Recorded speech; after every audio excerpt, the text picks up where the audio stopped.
Understanding personal finance is essential for achieving financial stability and long-term success. Budgeting is the first step. It involves tracking income and expenses to ensure you're living within your means. Create a monthly budget by listing all sources of income and categorizing your spending.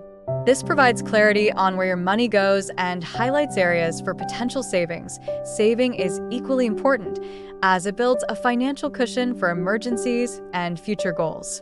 Aim to set aside at least 20% of your income each month. Establish an emergency fund, ideally covering 3 to 6 months of living expenses.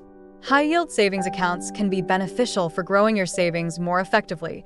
Investing is a key pillar of personal finance that helps your money grow over time. Start by considering retirement accounts like a 401 or an IRA, which offer tax advantages. Learn about different investment vehicles such as stocks, bonds, and mutual funds, and diversify your portfolio to minimize risk. It's important to start investing early to take advantage of compound interest. Lastly, managing credit cards wisely can prevent debt from spiraling out of control.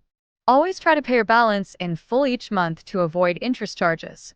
Monitor your spending on credit cards and keep utilization below 30% of your credit limit to maintain a healthy credit score. Regularly review your credit report to ensure accuracy and address any discrepancies promptly. By mastering these personal finance basics, you can set yourself on a path toward financial independence and security.